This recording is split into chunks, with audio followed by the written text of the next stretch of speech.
যারা চাচ্ছেন ভালো মানের ইনভার্ট কুকার তাদেরকে বলবো এই সাহারা ইনভার্ট কুকারটা নিতে পারেন। এটাতে সব হাঁড়ি ব্যবহার করতে পারবেন, যে কোনো পাত্র ব্যবহার করতে পারবেন এবং ইনভার্টার টেকনোলজি আছে, ডাবল হিটার আছে, 1 ইয়ার্স ওয়ারেন্টি আছে এবং আপনার 70% fast saving, 80% core saving, 90% energy saving এবং মডেলটা থাকবে 2219 সাহারা কোম্পানি, ঠিক আছে।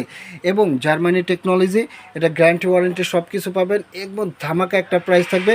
কয়েলটা ছোটো করতে পারবেন, বড় করতে পারবেন, মন মতো চালাতে পারবেন। 3টা অপশনে আসবে, ছোটো করতে পারবেন, বড় করতে পারবেন এবং 2200 ওয়াট থাকবে। ওয়াটটা থাকবে আপনার 2200 ওয়াট। ইনভার্ট কুকার যে কোনো পাত্র ব্যবহার করতে পারবেন, ভলিউমও চালাতে পারবেন, টাচও চালাতে পারবেন, সম্পূর্ণ ডিজিটাল সিস্টেম। এবং ধামাকা একটা প্রাইস চলতেছে সোহানা এন্টারপ্রাইজ থেকে। এটা প্রাইস ছিল 5200 টাকা, সেটা থেকে ডিসকাউন্ট দিয়ে মাত্র 4500 টাকা। এবং ঢাকার মধ্যে হলে ক্যাশ অন ডেলিভারি, ঢাকার বাইরে হলে 200 থেকে 500 টাকা অ্যাডভান্স করতে হবে, বাদ বাকি টাকাটা প্রোডাক্ট হাতে পেলে পরিশোধ করে দেবেন। এবং স্ক্রিনে যে নাম্বারটা আছে এই নাম্বারে কন্ট্যাক্ট করবেন। আজকে এই পর্যন্তই, আল্লাহ হাফেজ।